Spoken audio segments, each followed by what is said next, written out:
Hello મિત્રો, જય શ્રી કૃષ્ણ. મારી હોમ કુકિંગ રસોઈની ચેનલમાં તમારું સ્વાગત છે. ચેનલ પર નવા હોવ તો જરૂરથી ચેનલ સબસ્ક્રાઈબ કરજો, જેથી મારા દરેક વિડીયોનું નોટિફિકેશન તમારા સુધી પહોંચશે.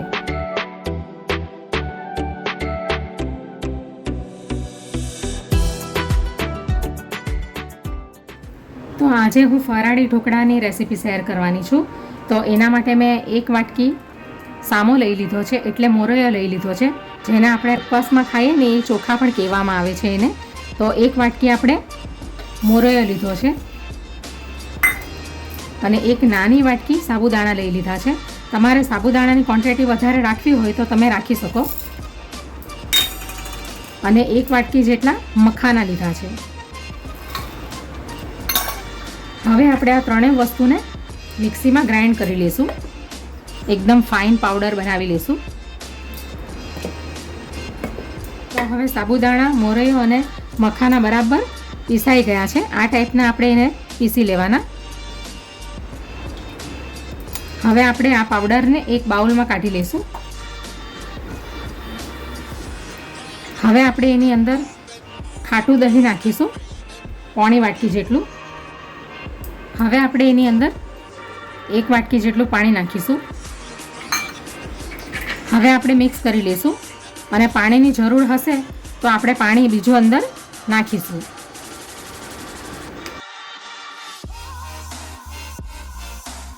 હજી એક વાટકી જેટલું પાણી અંદર નાખીશું.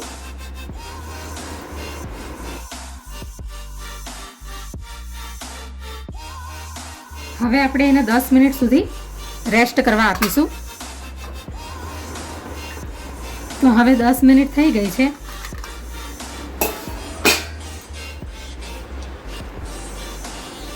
હવે આપણે ફરાળી ઢોકળા બનાવવાનું ચાલુ કરીએ. તો ઢોકળાના બેટરની કન્સિસ્ટન્સી આ ટાઈપની રાખીશું આપણે. બહુ થીક પણ નહીં અને બહુ પાતળી પણ નહીં.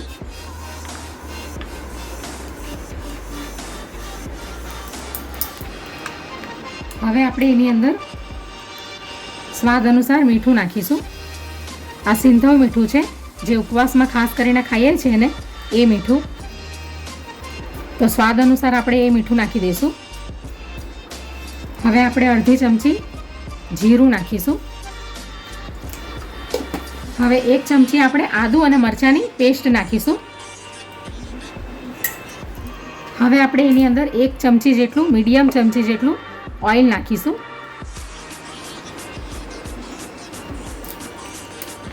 હવે મિક્સ કરી લઈશું બરાબર. તો હવે બેટર રેડી થઈ ગયું છે. તો હવે આપણે એની અંદર 2 ચમચી જેટલો ઈનો નાખીશું, ફ્રૂટ સોલ્ટ. તમારે ખાવાનો સોડા નાખવો હોય તો તમે નાખી શકો. હવે આપણે મિક્સ કરી લઈશું.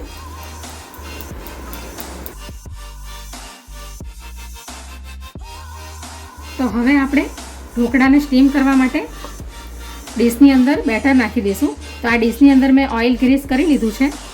હવે આપણે આ બેટરને નાખી દઈશું.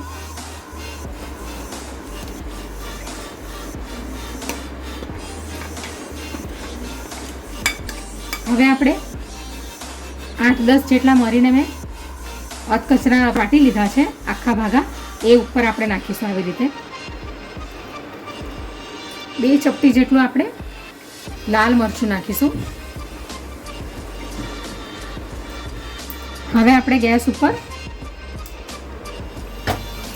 એને 7 થી 8 મિનિટ સુધી મીડિયમ ફ્લેમ પર સ્ટીમ થવા દેશું. તો ઢોકળા સ્ટીમ થાય એટલી વારમાં આપણે ફરાળી ચટણી તૈયાર કરી લઈશું. તો એના માટે મેં આ એક જોડી ધાણા લઈ લીધા છે લીલા. એને આપણે આવી રીતે તોડીને મિક્સીમાં નાખી દઈશું.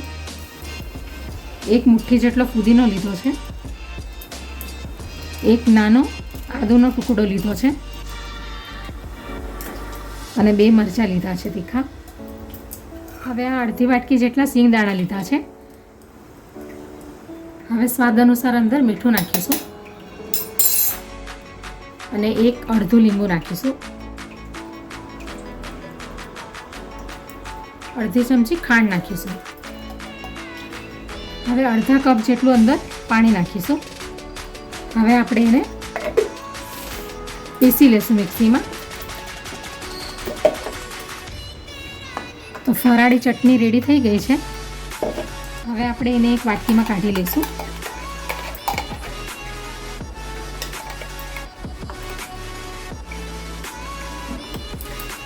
તો 7 થી 8 મિનિટ થઈ ગઈ છે. હવે આપણે ઢોકળાને ચેક કરી લઈશું.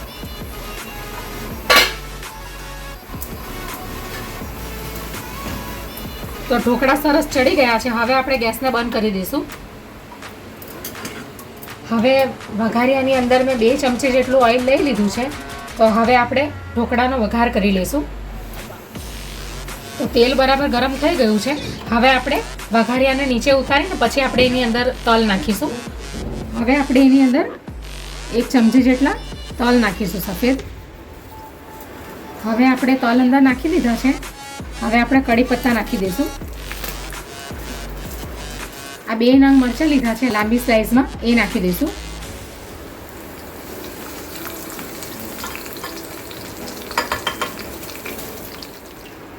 તો હવે આપણે ઢોકળાને કટ કરી લઈશું.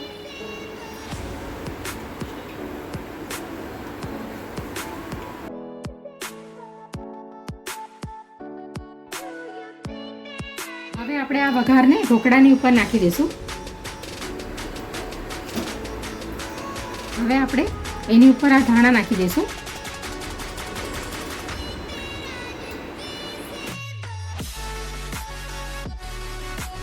હવે આપણે એને ડીશમાં સર્વ કરી લઈએ.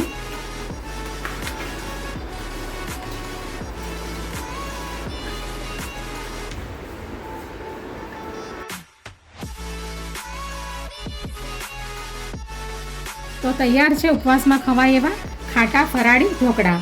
અને ફરાળી ચટણીની સાથે તમે એને ખાઈ શકો અને દહીંની સાથે પણ તમે એને ખાઈ શકો. તો તૈયાર છે ફરાળી ખાટા ઢોકળા.